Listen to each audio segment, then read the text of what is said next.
No, I like this fella. I like his whole attitude. He's a busy boy. He's got his 4th album to write and to record. He's got a West End show to star in. His acting debut, easy.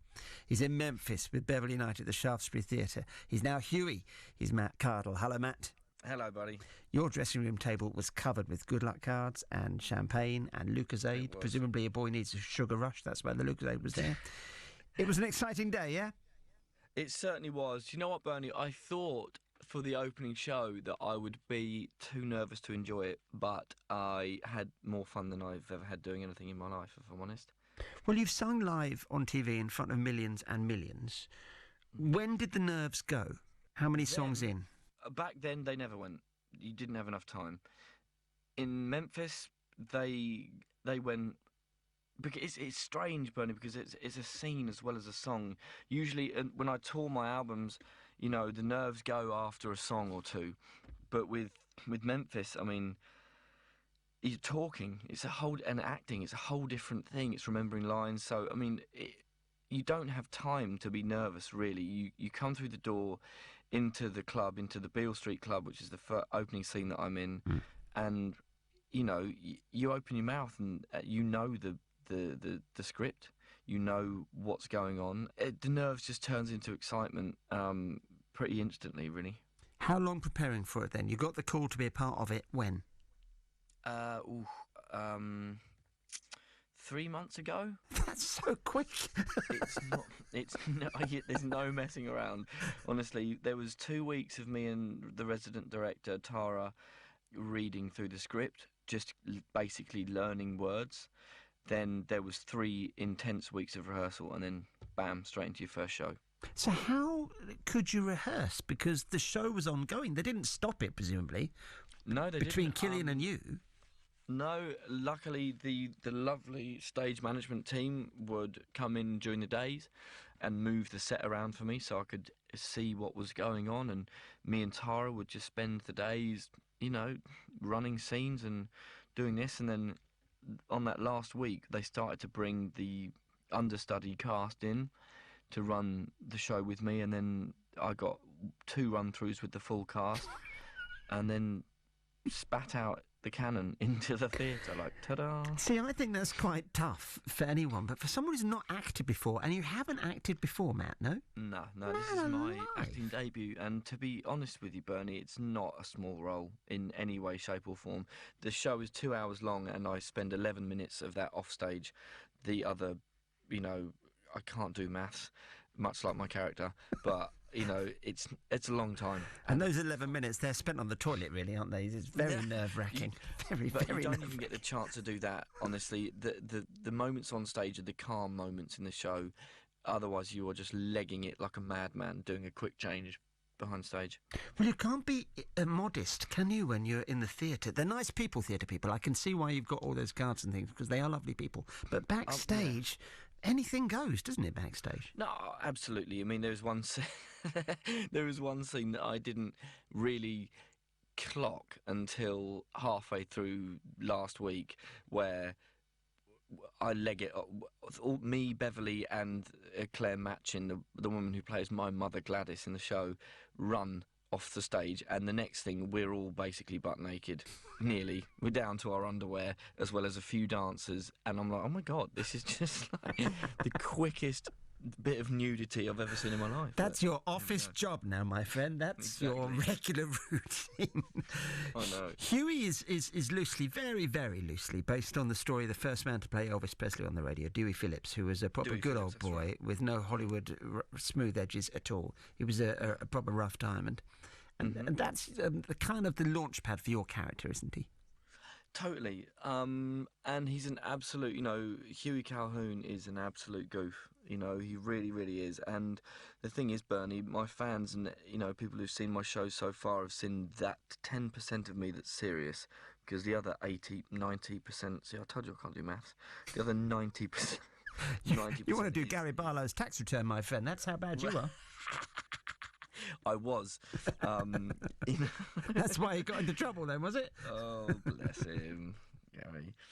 You know, I am such an idiot, and there's so much of me in Huey that, you know, my dad came to see the show the other day and he was like, I couldn't believe how much of the old you I've saw, on stage. Well, it's a bit. I mean, people can overplay this part, but it's kind of your story could be reflected in his, can't it? It's all about getting your music played, the struggle that musicians have to get their product out there. Yeah, absolutely. I mean, I relate 110% with what he was trying to do, and I've been there before. I spent a solid year. I saved up, from work, took a year off, and spent an entire year running around London, throwing my CD in every record company, every management company, every agent's face. Nobody wanted to know, and it was pretty soul destroying. But you try these things, don't you? You've got to keep the belief going somehow, haven't you? The self-belief. So is this now your future? Are you seeing yourself doing more musicals? I don't know, Bernie. I'm having so much fun with it. I never plan anything in my life. I really, really don't. I didn't plan X Factor. I didn't plan this, and I will continue to not plan things and just see what happens. I'm always amazed when I go to see West End musicals, which I do a lot, how the energy is kept up, because it's 8 shows a week you're doing, Matt, yeah? Mm-hmm. Same lines, same moves, same songs, every show. It's okay, you're a week in, it's okay. But it needs to be fresh, doesn't it? 6 months down the line, it still needs to be fresh, because people have paid anything up to 130 quid for a ticket. Absolutely, but the thing is with this show, it's so much fun for everyone involved. There's not a dry moment for anyone. So that is what's helping keep it fresh at the moment, Did you see it with Killian, your predecessor? Yeah, I did, and it was horrible. Yes, I never know whether that's a good thing, because it gives you a feel for the piece. But if the person you're taking over from is good, and Killian is, it's a bit intimidating, isn't it? It was so intimidating. I was like, I just wish that I'd gone and seen it, and I thought, well, he was all right, but oh my God, Killian was hilarious. It was just a ridiculously talented man. His voice is amazing. He pulls every last bit of that off so fantastically. I was like, really? Couldn't he have been crap, please? He wasn't, was he? No. And your fans, you've had a great response on Twitter. I don't know if they do full new theatre reviews when someone new comes into a company, but it's gone down well, hasn't it, your presence in this? So far, so good. We've got press night this Thursday coming, so that's when, the critics come down and I hear what people think. It's just another show, Matt, isn't it? Just another regular show. That's all that is. But, it's one of those things. I'm enjoying myself, and that's kind of seems to be translating out to front of house, so... Very good. And he's cool, Huey. He wears cool clothes, doesn't he? You've got cool threads. For the 50s, they were cool. Yeah, I wouldn't say they were cool now. No, they were. That's a great period, 50s. Yeah, I couldn't get my head around how high the trousers have to be, but there we go. That's odd, considering that you worked with Simon Cowell for all those times. It's very odd. I think you'd be used to that. I like it. So, Shaftesbury Theatre. How long are you in it for? I am in it until the 31st of October, as well as Beverly Knight.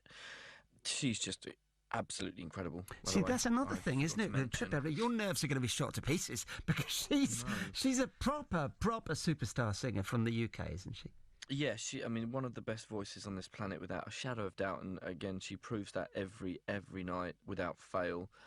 So yeah, we're both in it until the 31st of October at the Shaftesbury in the West End. Good. All the tickets are at memphisthemusical.com. Shall I do the number as well? Go on. Obviously, you can't because you're an artiste, but I'm not above prostituting myself on your behalf, Matt. Here's the number.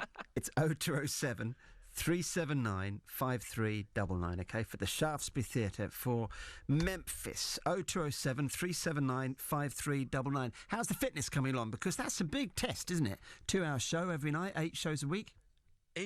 Totally. I'm not in too bad shape. I think I could do with being cardiovascular a little bit more fit, but it's certainly working me out. You can't... it's hot in there. It's summertime. I'm seeing calendars. Peter Andre can't take his top off forever, can he? Yeah. Now he's gone to Iceland. There's a new kid in town. It could be you now. Couldn't it? Funny. Money. Could be. Let's see. Talking of prostituting myself. Bills need to be paid, my friend. I'm telling you now, they need to be paid. They do. Shaftesbury Theatre for Matt Cardle and Beverly Knight in Memphis. Cheers, Matt. Thanks, Bernie.